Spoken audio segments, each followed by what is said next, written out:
Bom, então, como eu tinha prometido na aula anterior, né, a gente vai falar um pouco agora sobre o Príncipe de Nicolau Maquiavel. Né? Vai ser uma aula um pouco diferente porque a gente vai estar abordando o livro, quase fazendo não é bem uma resenha, mas observando alguns pontos interessantes do livro e percebendo as ideias do Maquiavel.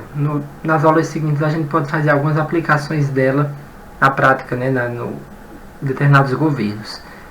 Eu vou estar olhando para o lado porque eu acabei tendo que mudar a câmera e estou olhando aqui para o slide para acompanhar junto com vocês.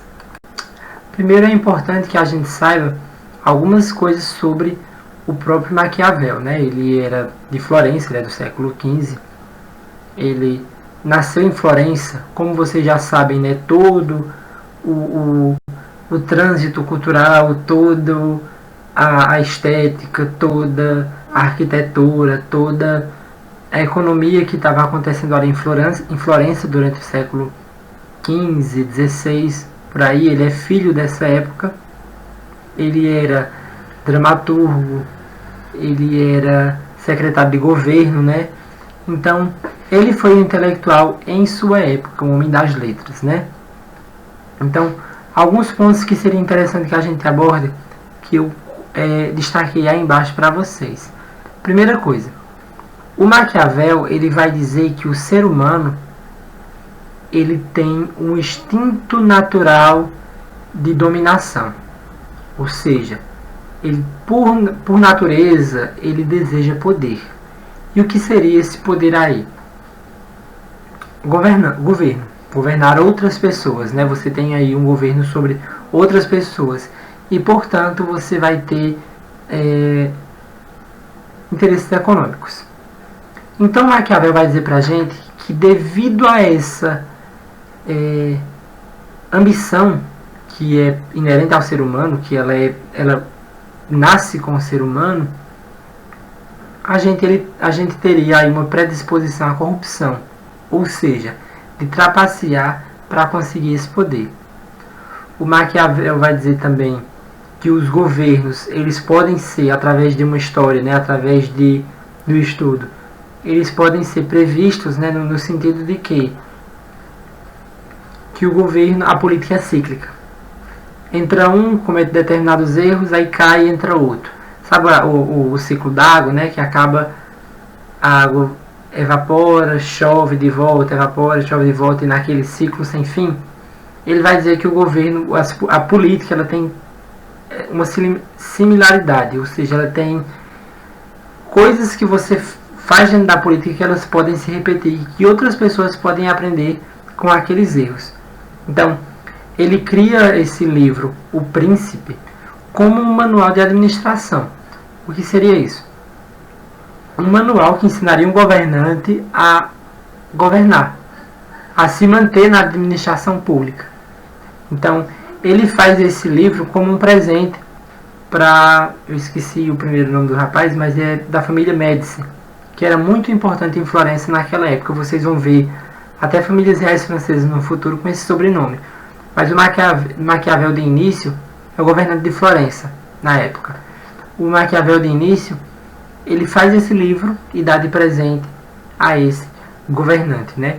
O livro, como vocês estão vendo no link aí embaixo, ele vai falar de dois pontos centrais, que seria a conquista de um reino, ou seja, o que você deve fazer quando você chega em um reino e você conquista ele, e o outro ponto seria a manutenção desse poder, ou seja, você não é só a sua dificuldade, a sua luta, não é só conquistar determinado território, mas é também dominar para que esse território não seja tomado de você. Então ele vai abordar aí para a gente 3 tipos diferentes de governo: o governo hereditário, o governo conquistado e o tal do direito divino, né? Não seria basicamente muito direito divino, mas seria um governo que ele se sustenta através da religião. Mas vamos por partes. Vamos começar aí com o governo hereditário, né? Então, o Maquiavel vai dizer pra gente que o governo hereditário ele é o mais fácil de se manter. Por exemplo, seu pai é rei, você é príncipe. Então, a sua governabilidade sobre determinado território é natural. Você não tem por que lutar por ela, né? Você tem que mantê-la, é claro. Mas isso é bem mais fácil do que você conquistar um local a qual você não pertence de fato. Um governo conquistado. Isso aí Maquiavel, e seria talvez onde o pessoal mais critique ele em relação à forma como ele vê a política e o tratamento do governo em relação às ameaças. Por exemplo, tem um trecho que eu não vou me lembrar aqui do livro, que ele sugere o seguinte, né? Que quando você entra em um governo, você deve se livrar, né, exterminar toda e qualquer ameaça do governo anterior. Por exemplo, você entrou no governo e por meio de um combate você matou o rei anterior, né? Esse rei, ele deixou família, deixou mulher, filho, sobrinho, pessoas que eram da família dele, né? Pessoas que eram herdeiras desse reino que você está tomando. O que é que Maquiavel vai dizer? Enquanto sobreviverem herdeiros legítimos, enquanto sobreviverem aquelas pessoas que por direito deveriam ocupar o seu lugar, enquanto essas pessoas sobreviverem, você estará sendo ameaçado por quem não concorda com você politicamente. Ou seja, tem um grupo político que não concorda que eu seja o soberano, né, o governante. Então, o que é que esse grupo político vai fazer? Financiar aquela família para colocar aquele herdeiro ali no meu lugar e, portanto, me tirar da administração. Então, o que é que Maquiavel... Percebam aí a crítica que as pessoas fazem com ele em relação à violência, né? O que é que o Maquiavel sugere aí? Que você acabe, para se manter no governo, você use de violência, que você elimine determinadas pessoas que não estão representando risco para você diretamente ou imediatamente, que eles ainda podem vir a representar algum tipo de risco. Então, o que seria aí o que eu coloquei como direito divino, embora, vejam bem, direito divino não era uma coisa que o Maquiavel falava tanto ou defendia. A gente vai ter outros autores que vão falar sobre o direito divino, se eu não me engano, o Thomas More, mas não é o caso do Maquiavel. Seriam aí governos que estariam sustentados em cima de práticas religiosas. Por exemplo, o Moisés, um povo hebreu, ele era um governante, de fato, não há como negar isso, mas a legitimidade dele vinha da religião, da crença nesse Deus que teria incumbido ele dessa missão, né? Então, o Maquiavel ele vai também versar sobre essa área da religiosidade.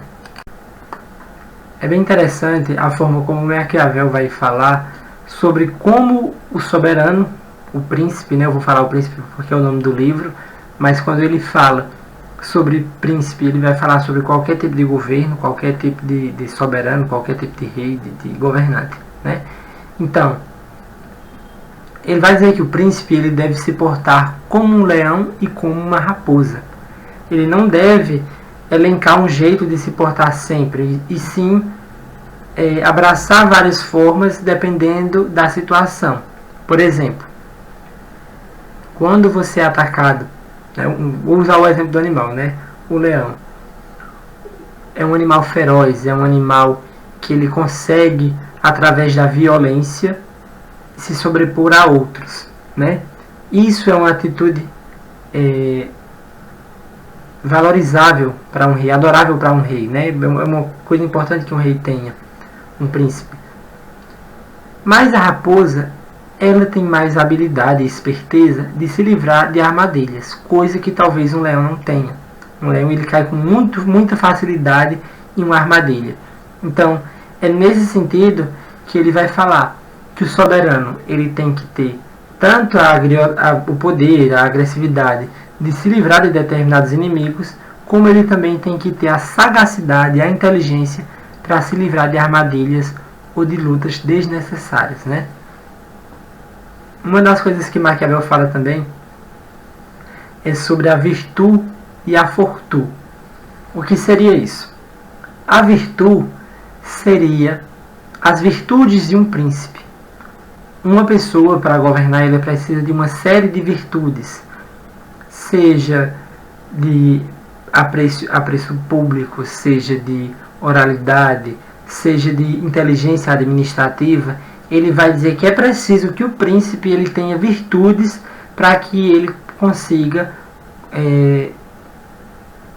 administrar bem os seus governos, né? o seu principado. Mas é também preciso que ele saiba fazer uso da fortuna. O que seria isso? Fortuna. Só que no caso que o Maquiavel está falando aqui, ele está falando de sorte. É preciso que o príncipe ele saiba usar da sorte, ele saiba usar das oportunidades para que ele consiga se manter no poder. Isso é uma referência, né, esse fortuna, à roda da fortuna, que é uma deusa grega, né, que eles chamavam ela de Fortuna, se não me engano.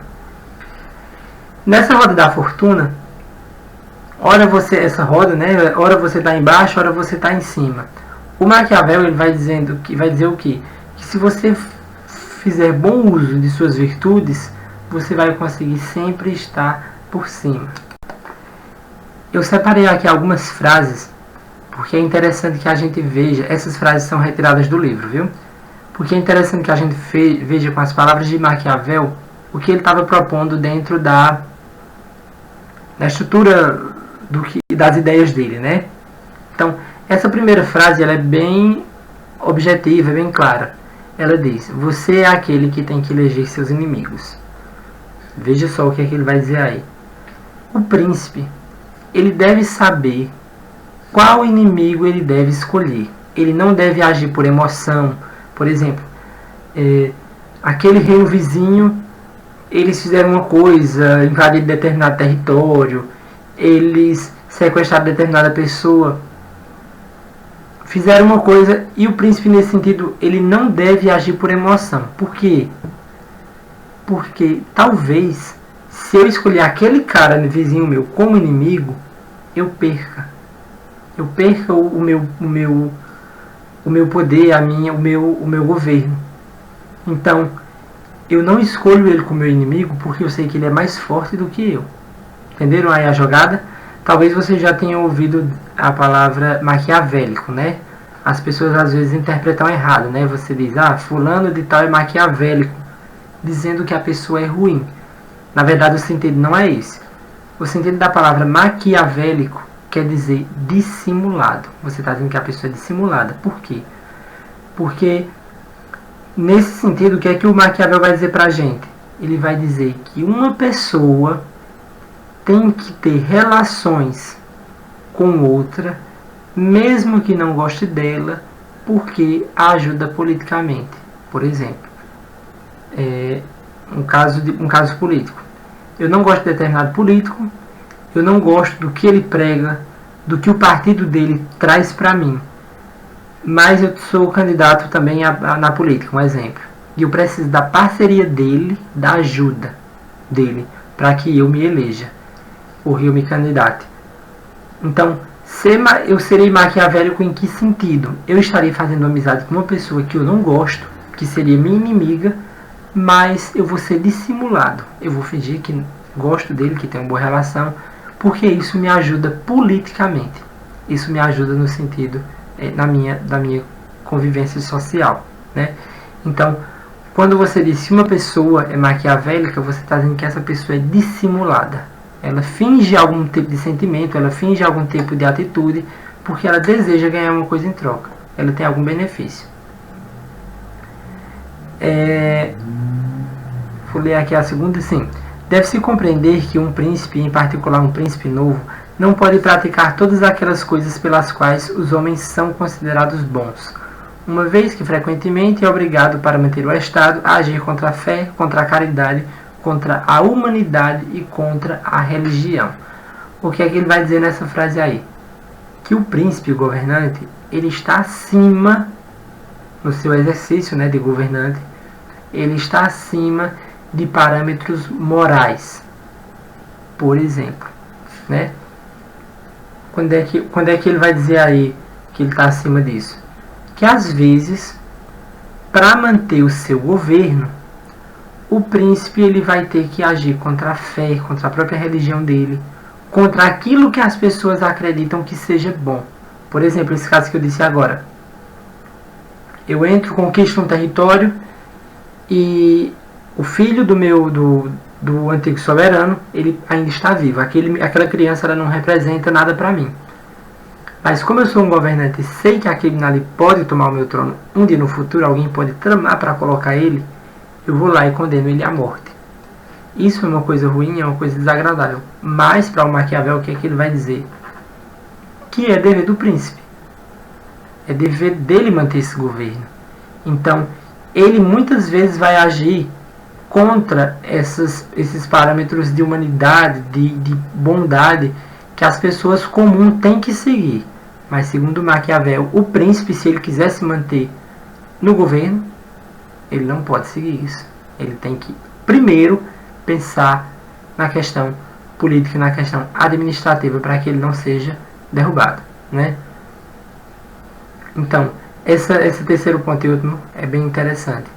Caso o príncipe prefira a neutralidade durante uma briga de dois poderosos, é bom se preparar para enfrentar as consequências, pois quem vence não quer amigos suspeitos e que não ajudam nas adversidades. Quem perde não te aceitará porque não quisestes, de armas à mão, correr a mesma sorte. O que é que ele vai dizer aí? Digamos que um governante tinha dois de seus servos, dois de seus subalternos em conflito, né? E todos esses dois eles vêm para o rei pedir ajuda, né? Então o rei diz: eu não vou me meter, sou neutro, isso aí não dá para mim. O que é que o Maquiavel vai dizer? Que isso muitas vezes é errado. Por quê? Quando um vencer, né, ele não vai mais me querer como amigo porque eu não ajudei ele na hora que ele precisava. Ou seja, eu sou um amigo duvidoso, ele não pode mais confiar em mim. E o que perdeu está no mesmo barco. Ele perde. Esse soberano que está aí sobre nós, ele não quis. Como é que eu posso dizer? Ele não quis se arriscar para me ajudar. Então, nesse momento, eu perco o apoio das duas partes. Entendeu? Esse é o problema que o Maquiavel vai falar quando o príncipe tenta se manter neutro. Essas duas frases, elas têm muita importância no livro. Uma delas as pessoas colocam como se fosse uma afirmação: é melhor ser temido do que ser amado, né? Que na verdade é uma pergunta que o Maquiavel faz. E a outra já está mais que respondida, né? O príncipe deve governar acima da ética e moral, que eu já falei anteriormente. Mas o que significaria é melhor ser temido do que ser amado, né? O que é que o Maquiavel vai dizer? Que muitas vezes, quando você é soberano, é bom que você tenha o apreço público. É bom que os governados, né, os seus súditos, eles apreciem e amem você. E jamais lhe odeiem, né? Ele sempre coloca isso, que é uma população que odeia e ela se revolta. Mas ele vai dizer que muitas vezes é melhor que a população, as pessoas que lhe seguem, tenham medo de você do que lhe amem. Por quê? Ele vai dizer que quem é amado costuma deixar muitas pessoas chegar perto dele. E nesse sentido, nesse chegar perto, ele pode ser traído, ele pode ser aniquilado, ele pode ser destronado, ter seu governo derrubado. Quando você é temido, quando as pessoas temem a você porque sabem das consequências, que é tentar lhe confrontar, isso lhe deixa mais livre de traições, livre de revoluções, de tentativas de derrubada. Então, ele vai dizer sim que é melhor ser temido, né? A grande conclusão dessa pergunta que ele faz é que é melhor ser temido do que ser amado. No sentido de que ser temido às vezes não, segundo ele, né? Ser temido, ele ajuda bem mais na manutenção do seu poder, do seu governo. Lembrando que ele disse, né, que todo homem tem sede de poder. Então, É preciso que você seja temido para que aquele governo não seja nunca tentado de ser tirado de suas mãos, né? Embora, lembrando, ele diz que o soberano ele não deve ser odiado pela população, porque isso leva, a população odiosa leva à revolução. Então o conteúdo de hoje é isso, vamos lá na sala de aula e até semana que vem.